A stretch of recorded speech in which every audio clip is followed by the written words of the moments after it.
নমস্কার, খবর শুনছেন ইন্ডিয়ান নিউজ টিভি থেকে। জানাবো আজকের গুরুত্বপূর্ণ খবর। প্রথমে হেডলাইন্স। এবার ধর্মতলা তিলোত্তমাকে বিচার দিতে আজ থেকে আরো বড় কর্মসূচি শুরু বিজেপির। হুঁশিয়ারির পাল্টা হুঙ্কার। বিধানসভা অধিবেশন ইস্যুতে ফের মমতার সঙ্গে সংঘাতে শুভেন্দু। সায়নের পাশে শুভেন্দু দেখাতে পারবেন? পুলিশকে বড় চ্যালেঞ্জ বিরোধী দলনেতার। রাজ্য সরকারকে ক্ষমতাচ্যুত করতে বাংলাদেশকে অনুসরণ করা হচ্ছে বললেন মমতা। ভারত থেকে নেমে আসা জলের ঢলেই বাংলাদেশে বন্যা বললেন জাতিসংঘ। প্রিয় দর্শক, আপনি যদি সবার আগে নিয়মিত সংবাদ পেতে চান তাহলে ইন্ডিয়ান নিউজ টিভি চ্যানেলটিকে সাবস্ক্রাইব করুন। আসছে বিস্তারিত খবর।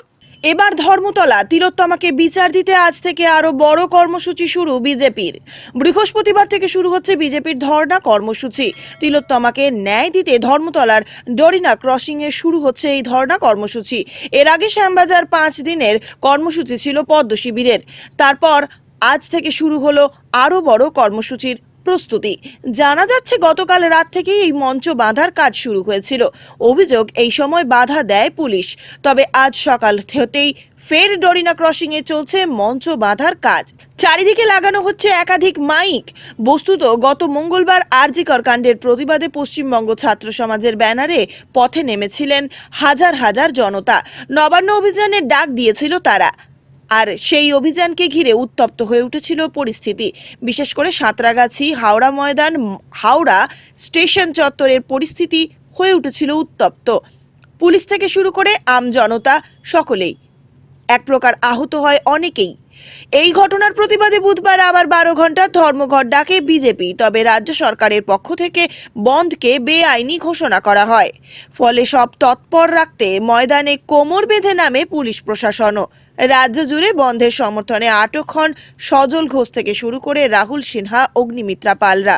এরপর আজ থেকে ফের বড় কর্মসূচি শুরু করলো বিজেপি। আদালতের অনুমতি নিয়ে এই কর্মসূচিতে সামিল হয়েছেন তারা। এর পাশাপাশি আজ মহিলা মোর্চার নেতৃত্বে রাজ্য মহিলা কমিশনের দপ্তরে তালা ঝোলানোর ডাক দেওয়া হয়েছে। সেই কর্মসূচিতে দলের সব মহিলা বিধায়ক এবং প্রাক্তন মহিলা সাংসদদের হাজিরও থাকতে বলা হয়েছে। পরবর্তী খবর হলো হুঁশিয়ারির পাল্টা হুঙ্কার। বিধানসভা অধিবেশনের ইস্যুতে ফের মমতার সঙ্গে সংঘাতে শুভেন্দু।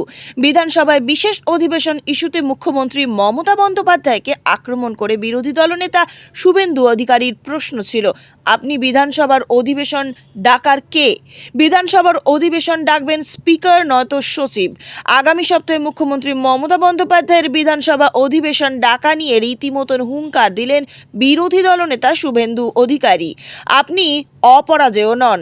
ঠিক এই ভাষাতেই শুভেন্দু নিশানা করলেন মমতাকে। বিধানসভার বিশেষ অধিবেশন ইস্যুতে মুখ্যমন্ত্রী মমতা বন্দ্যোপাধ্যায়কে আক্রমণ করে বিরোধী দলনেতা শুভেন্দু অধিকারীর প্রশ্ন, আপনি বিধানসভার অধিবেশন ডাকার কে? বিধানসভার অধিবেশন ডাকবেন স্পিকার নয়তো সচিব। শুভেন্দু অধিকারীর কথায় মনসুন অধিবেশন শেষ হয়ে গেছে।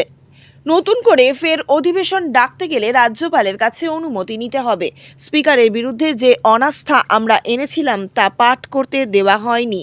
যদি বিশেষ অধিবেশন করতেই হয় তাহলে বিধানসভার পক্ষ থেকে সেই সংক্রান্ত প্রয়োজনীয় অনুমতি রাজ্যপালের কাছ থেকে নিতে হবে। অন্যদিকে সায়নের পাশে শুভেন্দু দেখাতে পারবেন? পুলিশকে বড় চ্যালেঞ্জ বিরোধী দলনেতার। শেষ দেখে ছাড়বো, অবিলম্বে সায়নের মুক্তি চাই, এই দাবি জানিয়ে দেশের সর্বোচ্চ আদালত পর্যন্ত সরকার ও পুলিশের বিরুদ্ধে লড়াইয়ে সায়নের মাকে আইনি সহায়তা দেওয়ার আশ্বাস দিলেন শুভেন্দু অধিকারী। সায়ন লাহিড়ীর গ্রেপ্তারি ইস্যুতে পুলিশকে চ্যালেঞ্জ করেছেন শুভেন্দু অধিকারী। আইনি লড়াইয়ে নবান্ন অভিযানের ডাক দেওয়া অন্যতম প্রতিবাদী মুখ সায়ন এবং তার পরিবারের পাশে থাকার আশ্বাসও দিলেন বিরোধী দলনেতা শুভেন্দু অধিকারী।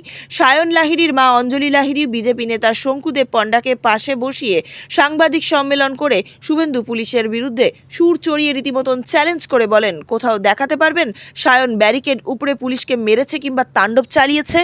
অন্যদিকে দেখা যাচ্ছে রাজ্য সরকারকে ক্ষমতাচ্যুত করতে বাংলাদেশকে অনুসরণ করা হচ্ছে বললেন মমতা বন্দ্যোপাধ্যায়। পশ্চিমবঙ্গের মুখ্যমন্ত্রী মমতা ব্যানার্জির অভিযোগ, রাজ্য সরকারকে ক্ষমতাচ্যুত করতে বাংলাদেশ মডেলকে কার্যকর করার চেষ্টা করা হচ্ছে। এই জন্য তিনি সরাসরি দেশটির প্রধানমন্ত্রী নরেন্দ্র মোদীর বিরুদ্ধে আঙুল তুলেছেন। মমতা বলেন, ক্ষমতা তোমাদের হাতে, ধর্ষণ করলে ফাঁসির আইন কেন করছো না? মুখ্যমন্ত্রী বলেন, কেউ কেউ মনে করছেন এটা বাংলাদেশ, আমি তাদের ভালোবাসি। ওরা আমাদের মতন কথা বলে, ওদের সংস্কৃতি আমাদের সংস্কৃতি এক, কিন্তু মনে রাখবেন বাংলাদেশ ভারত আলাদা রাষ্ট্র। বুধবার অর্থাৎ 28শে আগস্ট তৃণমূল কংগ্রেসের প্রতিষ্ঠা দিবস উপলক্ষে কলকাতার মেয়র রোডের জনসভা থেকে এমনই মন্তব্য করেন তিনি।